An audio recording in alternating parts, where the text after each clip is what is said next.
Bung Dadung atau Bung Tatang tanggapan dari pernyataannya Bung Awi atau Bung Riano atau dari Flur? Ada?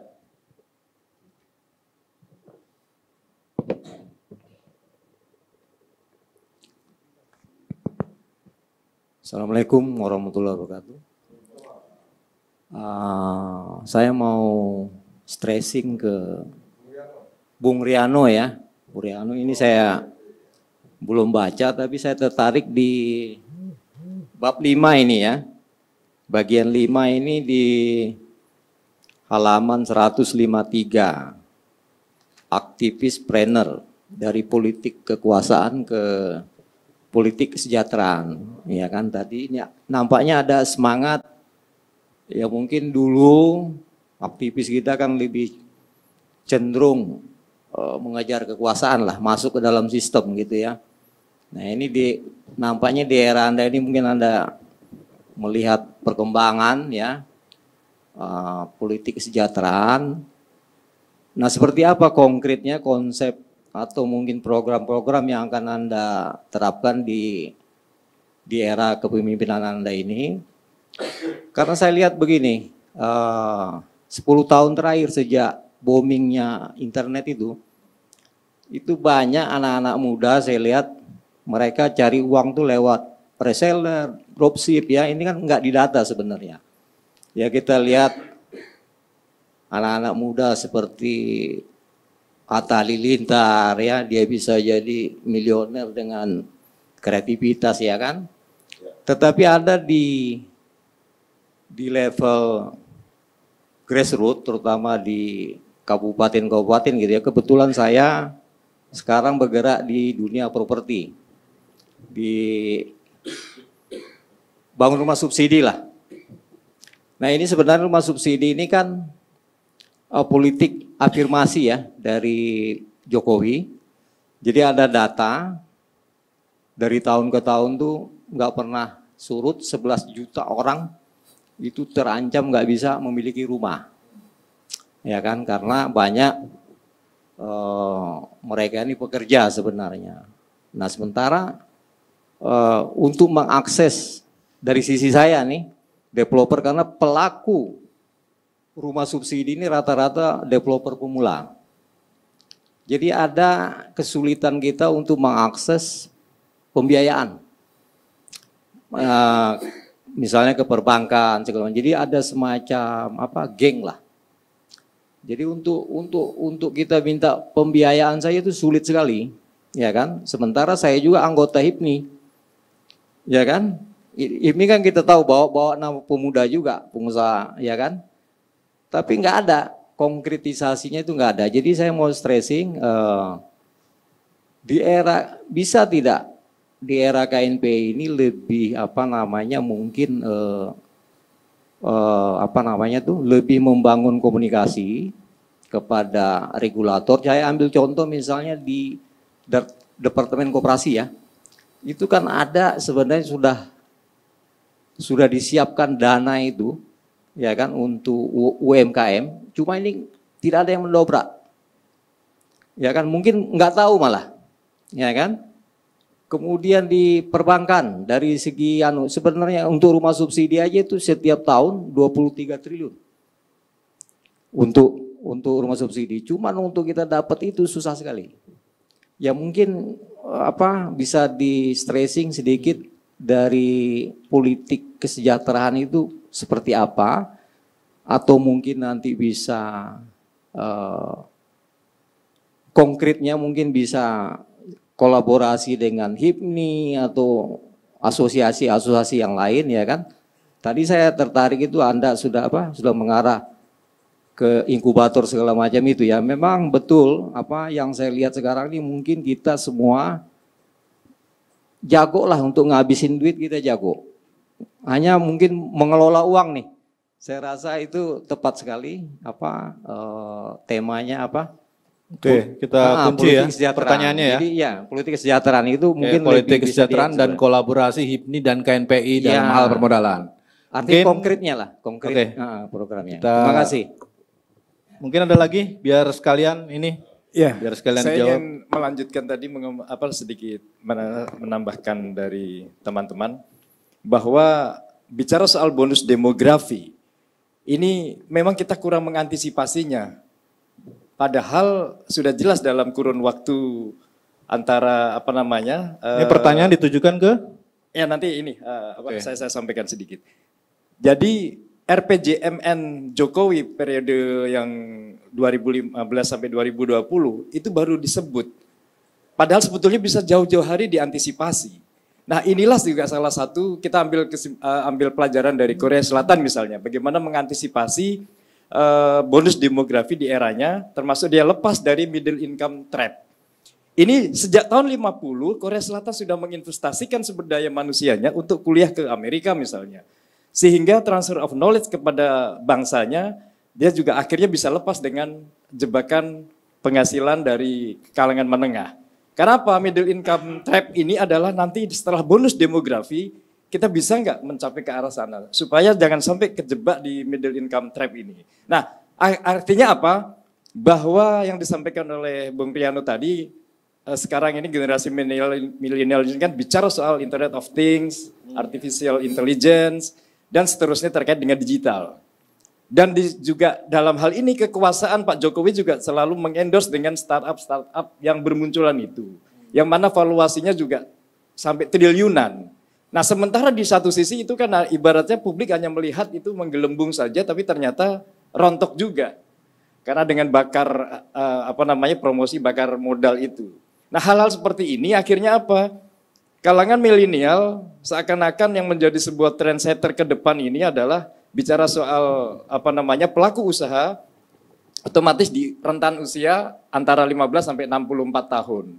Soal bonus demografi inilah sampai kita mencapai komunitas itu mencapai 68%. Nah, mengantisipasi seperti ini jangan sampai semua generasi milenial ini adalah selalu bekerja dalam posisi solusinya kan yang paling mungkin kan bagaimana menciptakan lapangan pekerjaan. Karena pemerintah sampai saat ini justru hanya sekedar soalnya khususnya soal era digital ini bagaimana lapangan pekerjaan itu dibangun seakan-akan hanya untuk membangun startup saja dan buktinya pada rontok. Nah hal ini perlu disiasati termasuk yang tadi disampaikan oleh Mas Dadung bagaimana petani, perkebunan, pemuda itu terjun di bidang itu. Makanya ada istilahnya dalam teori itu adalah disebut knowledge distance. Bagaimana jarak pengetahuan ini diaplikasikan di dalam lokal masing-masing daerah itu sehingga para pemuda itu bisa mengelola sumber daya atau potensi lokal di bidang pertanian, perkebunan, kelautan. Inilah juga salah satu bonus demografi yang dimanfaatkan untuk desentralisasi lapangan pekerjaan di daerah-daerah. Jadi tidak terpusat kepada mengandalkan industri manufaktur semata, tapi justru terdesentralisasi di semua wilayah. Nah, inilah salah satunya sehingga tidak menjadi bumerang bonus demografi ini, tapi justru menjadi berkah, bisa menjadi sebuah karena produktivitas kita lebih tinggi oleh anak-anak yang usia produktif itu. Mungkin ini nanti bisa kita stressingkan apa dorongan kita supaya pemerintah dari sekarang menginvestasikan terhadap pendidikan, kesehatan, lapangan pekerjaan, termasuk tadi bagaimana membuka lapangan pekerjaan ini pun juga harus terdesentralisasi. Mungkin simbol di IKN sudah bagus, ada luar Jawa sebagai simbol adanya sebuah sebaran komunitas atau sebaran pusat-pusat produksi baru. Nah hal ini juga jangan sampai hanya simbol saja, tapi yang tadi Bung Priano juga tegaskan bahwa ternyata investasi masuk ke Indonesia ini tidak hanya Jawa, di luar Jawa sudah meningkat. Ini juga satu pengelolaan bagaimana mengantisipasi bonus demografi menjadi sebuah berkah dari demografi. Terima kasih. Oke, dari Bung Mustaqim, mungkin dari Bung Tobias atau yang lain? Ya, silakan. Terima kasih. Pertanyaan saya khusus untuk Bang Awi. Bang Awi tadi kan berbicara mengenai bagaimana tenaga asing masuk untuk mengejar daerah-daerah mana yang bisa menguntungkan. Ini berbicara mengenai entrepreneur itu harus punya kualitas. Karena ya kita lihat di sini yang dibangun itu ya harus kualitas untuk cara bagaimana untuk memanage agar tenaga kerja kita ini benar-benar betul-betul punya satu skill yang bagus. Itu yang pertama, karena saya juga memang dari bawah, jadi saya tahu persis bahwa dasar-dasar yang kita bicara ini kebanyakan teori. Tapi pada implementasi untuk membangun anak-anak yang di bawah itu begitu susah, karena satu yang pengetahuan tadi itu. Nah kalau pengetahuan tidak dibangun, itu percuma. Percuma, akhirnya kita sia-sia, karena ya pekerja yang kita lihat di sini banyak. Misalnya kalau yang punya pengetahuan, pasti mereka akan bikin grup sendiri. Nah grup sendiri itulah yang nanti mematikan anak-anak di bawah. Padahal kualitas anak-anak di bawah itu pekerja yang betul-betul dari bawah. Tapi yang intinya yang dari saya lihat dan tadi di sini, bagaimana pecahkan itu satu oligarki pengusaha yang dapat sentralisasi ke UMKM. Karena ya itu yang penting. Kalau hanya berbicara mengenai nanti entrepreneur, nanti mereka sudah jadi pengusaha besar, mereka tidak akan ngelihat ke bawah. Mereka biasa, karena ya itu mereka mencari keuntungan. Tapi saya senang dengan Ketua Umum KNPI Riano ini, Adinda ini sangat bagus. Melihat sampai di bawah. Kalau melihat sampai di bawah, tidak itu. Pemerintah harus bisa mendorong bahwa anak-anak muda seperti inilah yang nanti menjadi satu dorongan ke depan untuk memajukan bangsa dan negara lewat entrepreneur. Nah karena apa? Kalau entrepreneur dibangun dengan baik, untuk misalnya saya kasih contoh misalnya UMKM, bangun UMKM, kita bangun sekarang ini kan saya lihat, saya kebetulan ada dagang roti dan saya buka itu dagang roti mulai kira 1 bulan yang lalu. Saya buka, habis buka saya suruh mereka jalanin dengan modal 6,5 juta, mereka jalan. Mereka jalan, akhirnya ya sudah, sekarang sudah dapat 10 nih. 10 padahal saya cuma modal 6,5 juta, mereka yang jalanin, mereka dari mereka ke mereka. Untung misalnya 100.000, nah itu dibangun, kalau 100.000 saya dapat 10, berarti 1 hari saya dapat 1 juta, 1 hari. Nah itulah saya bilang, dari kita untuk kita. Nah pertanyaan saya ya tadi saya bilang, kalau memang betul ini bisa KNPI bisa membangun wadah bekerja sama dengan HIPMI atau dengan yang lain-lain, ya ini luar biasa sekali. Terima kasih. Oke, langsung dijawab sama Bung Riano, silakan Bung Riano. Baik, mengenai kerjasama, saya rasa dulu kan kita sama-sama tahu lah, HIPMI juga salah satu OKP yang berhimpun di KNPI. Tapi apapun itu bentuknya, apakah itu kita mau kerjasama dengan HIPMI, apakah dengan Kadin, tapi terutama dari pemerintah. Ini yang penting, ini yang paling penting. Nah tadi saya mungkin jawab pertanyaannya Abang dah dulu, mengenai politik kekuasaan menuju politik kesejahteraan. Tadi saya pembukanya di awal sudah katakan bahwasanya kekuasaan sebetulnya sejatinya amanah. Tapi apa kita lihat itu amanah hari ini? Sikut menyikut loh untuk mendapatkan kekuasaan. Pragmatis, taktis, transaksional bahkan. Ini mesti dilihat. Rahasia tapi umum. Berapa banyak kasus yang terjadi? Ini makanya salah satu obatnya adalah aktivispreneur. Mandiri dulu, kokoh secara ekonomi kita. Jadi yang paling fundamental sebetulnya itu adalah mentalitasnya dulu. Mindsetnya dulu. Ini yang lagi mau betul-betul kita rubah mindset itu. Supaya bisa kokoh mandiri secara ekonomi, karena tadi sintesis memadukan antara kekuatan aktivisme dengan si entrepreneur, ini mendorong teman-teman aktivis mandiri secara ekonomi dan mendorong teman-teman entrepreneur mempunyai jiwa sosial yang tinggi. Jadi memadukan ini antara kutub kanan dengan kutub kiri. Sehingga pada saat memegang sebuah kekuasaan, dia betul-betul akan memikirkan kesejahteraan. Bukan lagi hanya untuk masalah kekuasaan. Merubah mindset, itu hal yang paling fundamental sekali. Yang harus dirubah. Oke, konkretnya bagaimana? Makanya kami kerjasama, tadi yang saya udah katakan, aktivispreneur, academic and incubator. Dan skalanya akan kita bikin nasional dengan tools apa? 2, 3 bahkan tools yang kita sudah launching kemarin pada saat kami Rekernas. 1 website. Dan bahkan karena ada 191 OKP yang berhimpun di kami, di KNPI. Dalam website tersebut pun kami siapkan field-fieldnya untuk OKP. Jadi bukan hanya untuk pengurus KNPI.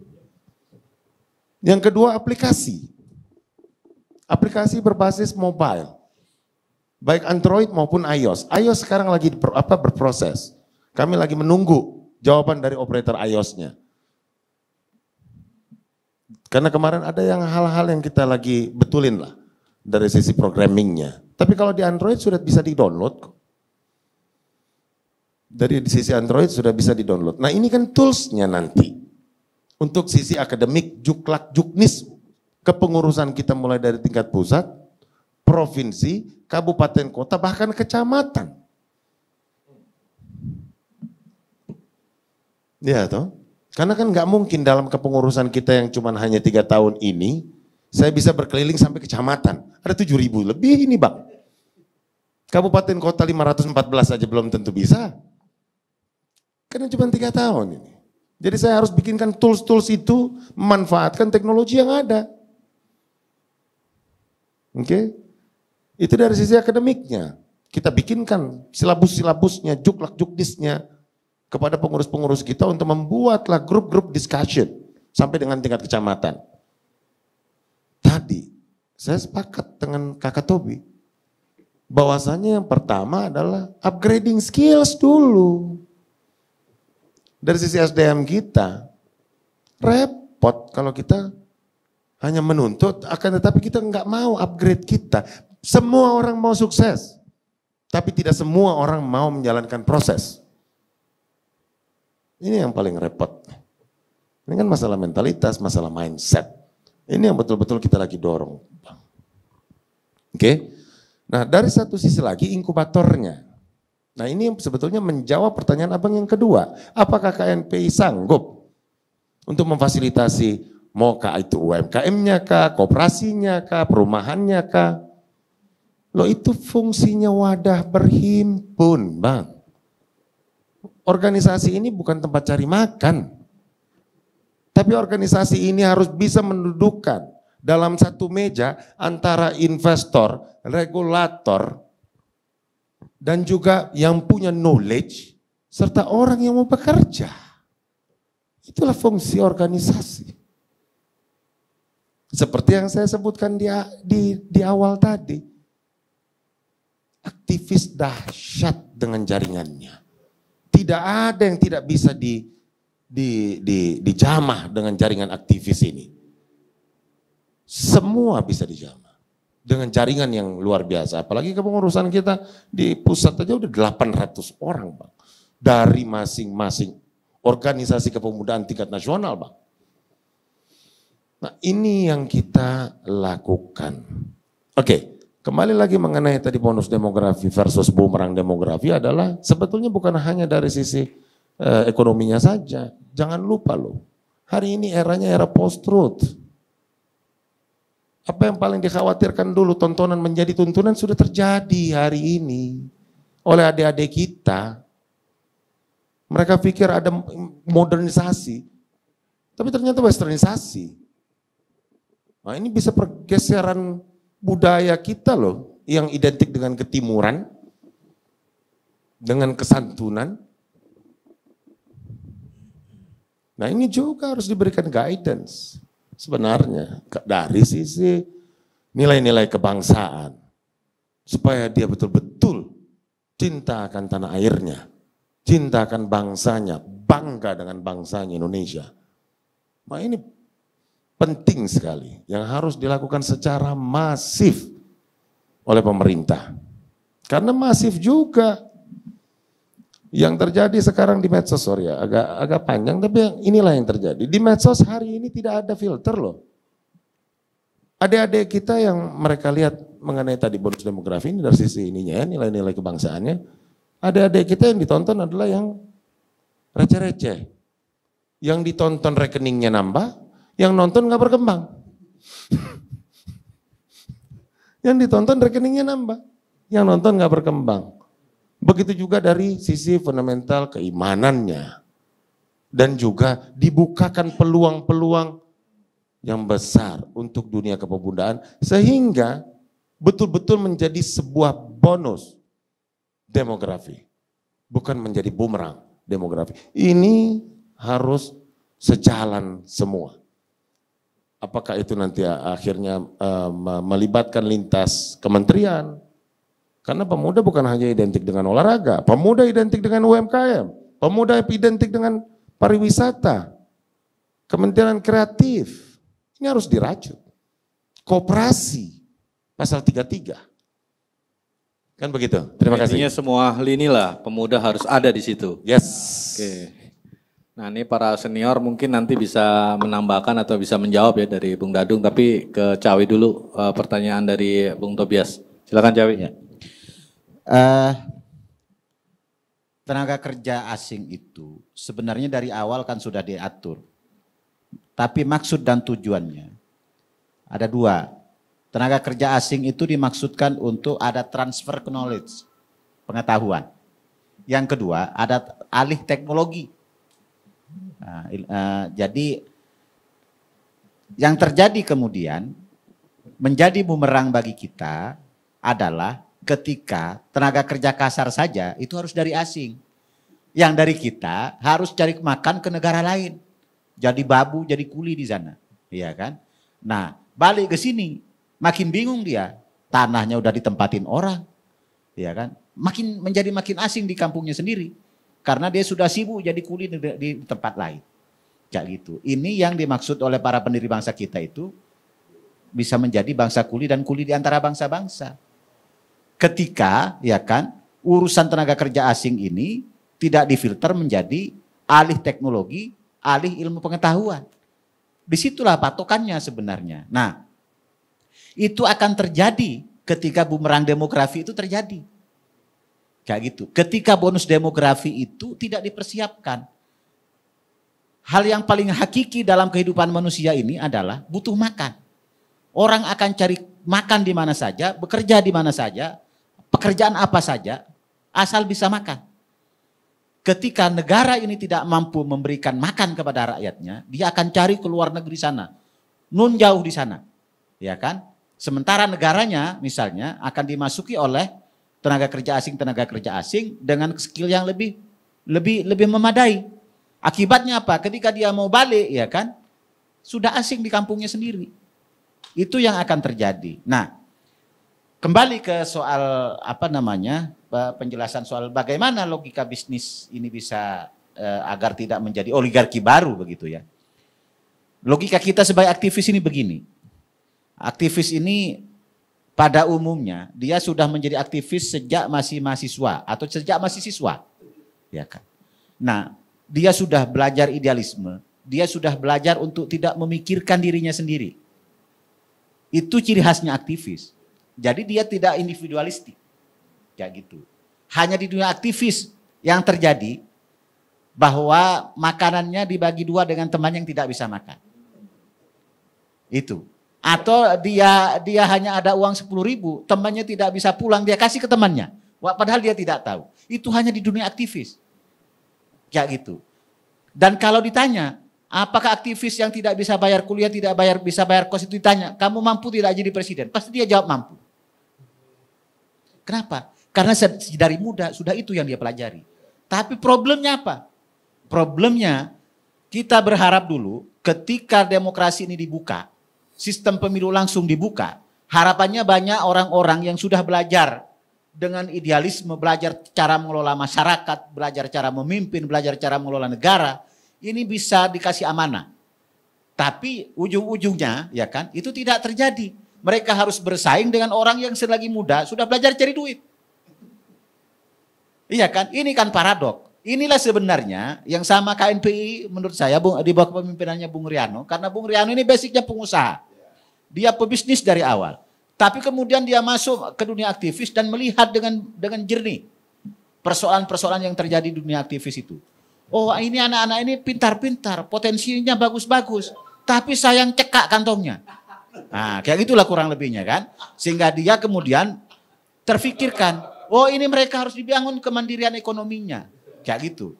Nah, dibangun kemandirian ekonominya bagaimana? Ya begitu tak anak-anak kayak saya misalnya yang tidak terlalu menguasai dunia bisnis, misalnya ditanya gimana? Aku pikirkanlah sebagai pengusaha bagaimana membangun aktivis ini.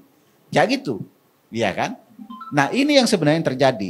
Tapi lagi-lagi persoalannya terjadi. KNP ini misalnya saat ini statusnya ya kan sebagai ormas kepemudaan, di antara misalnya ada ormas keagamaan dan lain-lain. Ketika itu tidak dikasih kewenangan, ya kan? Ya hanya mengandalkan Riano seorang. Itu persoalannya menurut saya. Sehingga apakah program ini akan diinikan oleh pemerintah atau seperti apa mensiasatinya? Ya harapan saya, ya kan pemerintah segera merespon itu sebelum terlambat. Oke. Pemerintah harus merespon sebelum terlambat. Jadi udah 1 jam lebih nih diam-diam nih, nggak terasa kalau sini. Ada pertanyaan, ada ini. Cuman mungkin lebih harus kenceng dari Bung Tatang nih, Bung Tatang. Jadi kan kita sudah mendengar apa yang Bung Riano paparkan atau Cawi kan. Jadi berat memang bangsa kita ini kan saat ini kan. Apalagi kalau Bung Tatang atau Cawi sebut oligarki kan. Jadi negara kita itu udah dulu pernah Bung Tatang sebutkan udah kayak Amerika tahun 1830 ya. Yang zamannya Rockefeller itu ya. Apa Baron Robert.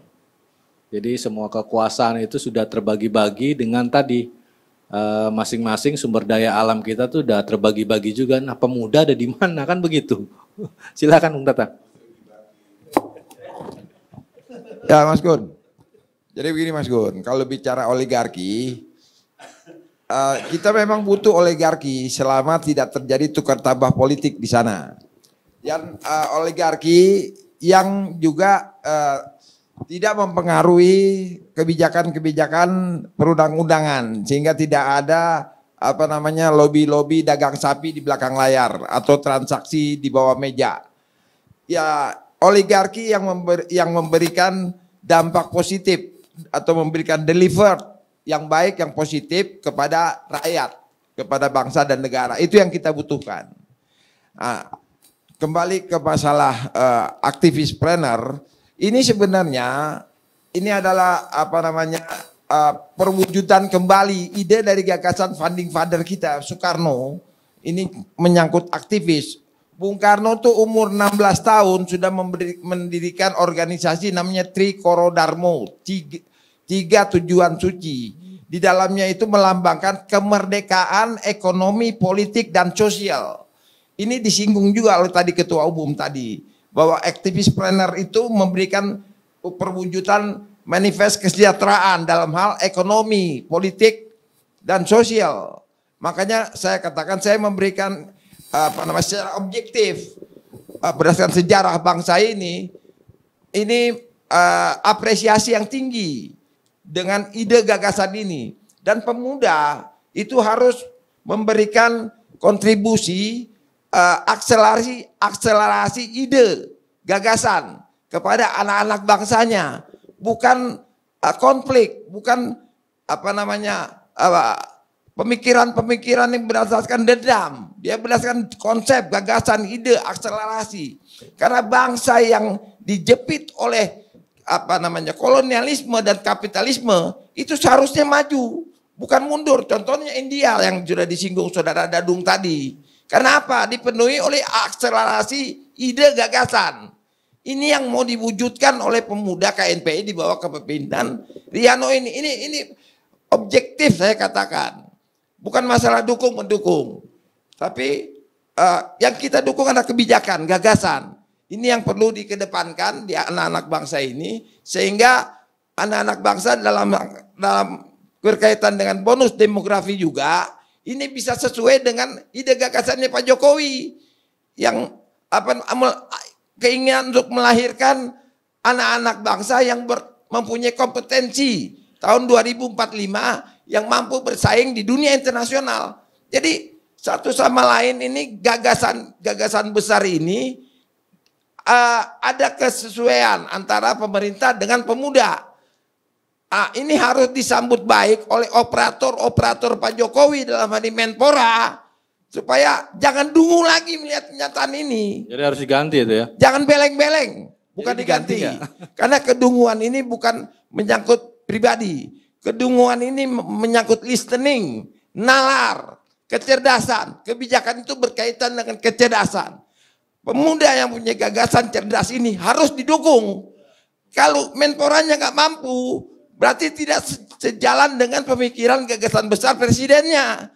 Mana ganti aja dengan ketua umum ini. Oke. Selesai. Jadi bangkunya Ini Menpora objektif. diganti sama Bung Riano ya. Objektif berdasarkan fakta dan data dengan bukti gagasan intelektual Ya, dalam ya, buku. ya, ya. Buku adalah karya intelektual anak bangsa. Oke, Demikian. kita gantian dulu ke Bung Dadung nih.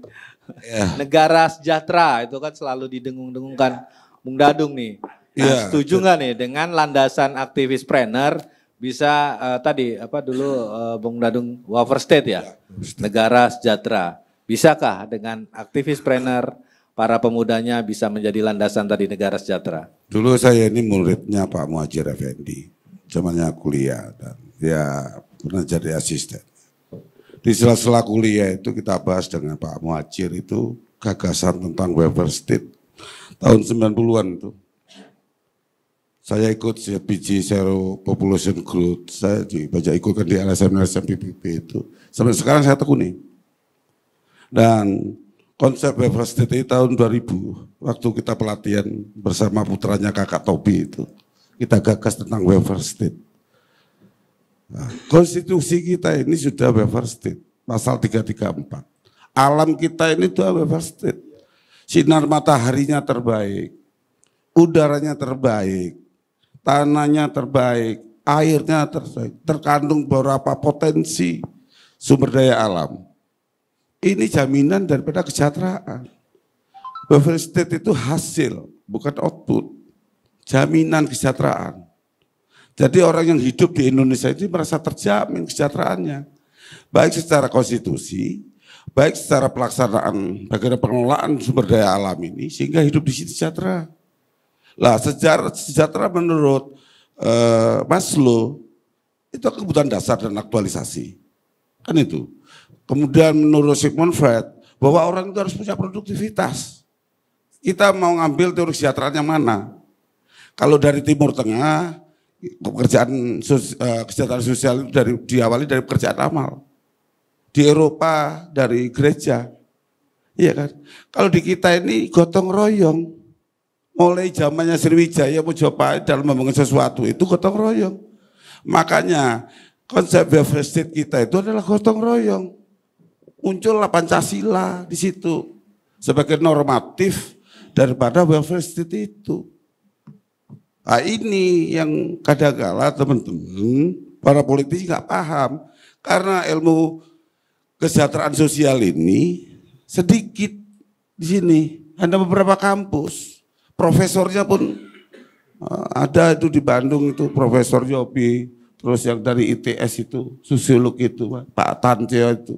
Hanya sedikit, karena kurang perhatian. Nah, banyak konsep-konsep welfare state ini dari luar maupun dari dalam. Makanya saya membuat komunitas usaha pertanian, sentra usaha tani dan agribisnis dan perkumpulan badan usaha milik masyarakat adat. Karena apa? Yang punya aset kesejahteraan ini adalah adat. Gitu Mas Gun.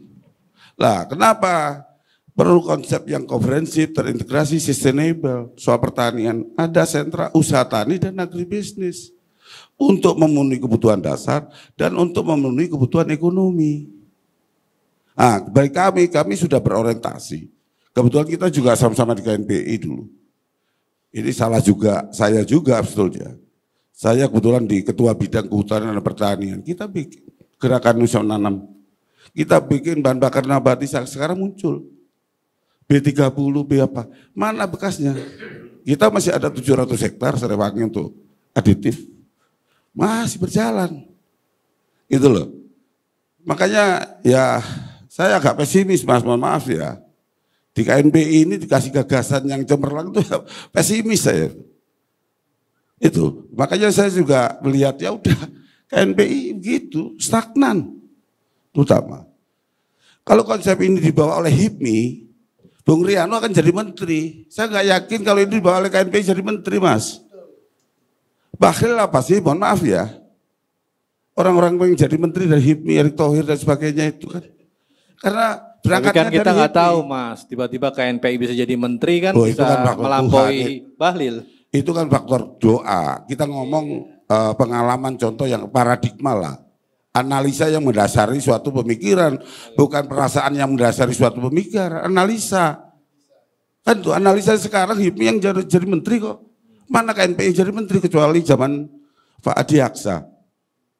Dan menurut saya, pemuda itu jangan taruh Menpora, kaji secara sosiologis. Pemuda taruh Menpora zaman Orde Baru sebagai alat stabilitas politik. Kalau sekarang harusnya Sekarang harus masuk Bappenas. Supaya masuk dalam lini strategis Ya, pembangunan. benar. Jangan masuk di situ. Nanti di situ dilombakan, diwasitin. Kayak persepak bolaan akhirnya. Ayo, terus terjadi kayak Kanjuruhan seperti apa? Ini POKP diatur oleh Menpora seperti klub bola. Ayo pertandingan Musda, ayo pertandingan Kongres, ayo pertandingan ini. Ini diciptakan sebagai stabilitas saja. Saran saya KNPI itu harus masuk di Bappenas. Supaya ngatur sebagai objek dan subjek pembangunan, peran pemuda seperti apa di situ. Problemnya, ironisnya, Menteri Menpora itu justru malah mau jadi wakil ketua institusi olahraga. Nah itu. Itu di sana, itu aja. Ya, Jadi oke. sekarang harus ini Mas Durus. Ya, fokus. Fokus kita harus pakai paradigma. Terus pengertian paradigma itu kan analisa yang mendasari suatu pemikiran. Ada pemikiran segini, yang lebih panjang ini yang dipakai, bukan yang cekak. Ini gitu loh. Nah, terkait dengan apa tadi bonus demografi, kita udah lakukan. Suta ini sudah punya 12 sentra. Kemarin udah di launching. Kita mau garap itu di Cikidang sampai Uliliang. Kita bikin jalur emas hijau di situ, 4 kecamatan. Nah, insya Allah akhir bulan ini kita pencanangan IT. Itu akan jadi desa digital. Itu pertama. Baru setelah itu masuk di Alsintan, alat dan mesin pertanian. Kita kerjasama dengan Kubota. Kita kerjasama dengan pos logistik situ. Ada 65 perusahaan hanya menggarap 4 kecamatan. Jadi menurut saya udah orientasi aja kan gitu kan. Saya kasihan ide yang bagus ini, iya kan? Ya, boleh Mas. Ya berada di tempat dan Ya. waktu yang salah. Harus Ditempatkan di tempat yang tepat. harus berjuang ke Bappenas. Ya, oke. Bagaimana menjadi Kita langsung ke Bung deputi Riano atau aja apa di ini. Bappenas. Kalau kita Ya. ngomong dari spektrum kepemudaan. Oke. Jadi ini doa-doa para senior itu jangan menteri olahraga, tapi menteri yang ngatur. Karena saya lihat Pak Suharto Monoarfa itu tidak ilmu-ilmunya itu tidak lari ke para pemuda. Justru dana-dana CSR asing yang dikelola diatur oleh Bappenas itu entah larinya ke kelompoknya siapa. Tapi kalau mungkin Bung Riano ada di Bappenas itu akan diatur ke seluruh pemuda di Indonesia. Silahkan Bung Riano. Ya tadi sesuai yang saya katakan, abang-abang senior, kekuasaan itu sejatinya amanah. Itu dulu fundamentalnya. Dulu apa yang saya yakini lah ya. Zaman Rasulullah, sahabat-sahabatnya begitu ditunjuk jadi penguasa, yang dikatakan innalillahi wa inna ilaihi rajiun itu. Tapi anyway, ini adalah sebuah pengabdian. Ini dengan tulus. Dan ini apa yang saya lihat konkret di lapangan. Makanya saya tuangkan dalam ide dan saya tuangkan ide-ide ini saya tuangkan dalam buku. Karena tujuannya satu, kok saya melihat Indonesia udah luar biasa sekarang. Kita nomor 1 loh dari G20, abang-abang sekalian. Nomor 1 ekonomi kita dari G20. Silakan di googling, di CNBC, di State kok di situ. Kita nomor 1. Gagah Indonesia negara kita. Luar biasa SDA kita. Lebih dari 50% loh kandungan nikel. Apalagi sekarang lagi mau digalakan yang namanya EV, electric vehicle, dan lain sebagainya. Nah tapi posisi kita pemuda di mana? Gitu loh. Sebentar masukan Mas. Jadi untuk menjadi entrepreneur usaha itu ada tahapannya dalam sosiologi. Ini yang saya alami ya. Saya ini berangkat jadi aktivis. Ayo kalau dihitung-hitung OKP itu sekretariatnya di mana, pengurusnya siapa saja, iya kan? Jangan sampai gagasan cemerlang ini, itu kan. Nah, jangan pataran gitu loh. Ya mudah-mudahan semangat, tetap semangat lah. Kan itu kita hanya mensupport aja soal itu, iya kan? Nah, mudah-mudahan terwujud itu. Bahwa untuk menjadi pengusaha, aktivis, penggiat, pelopor, pelaksana program, baru entrepreneur berusaha. Itu butuh modal, kadang-kadang ditipu-tipu juga sama teman-teman itu kan. Disuruh ke sana minta ongkos dan sebagainya. Maksud saya ini kan butuh pengorbanan yang besar. Ya Cahawi harus nyampingin ini supaya low cost high product ini kan. Jangan high cost low product kan begitu.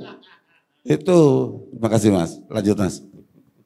Iya, makanya tadi saya sudah sampaikan juga, tapi mengenai tadi ya kita ketua umum jangankan OKP itu ngomong, kita lihat mukanya mulai putih pasung, ini kelihatannya butuh sentuhan. Nah, karena ada kasih sayang kan gitu kan. Kasih sayang.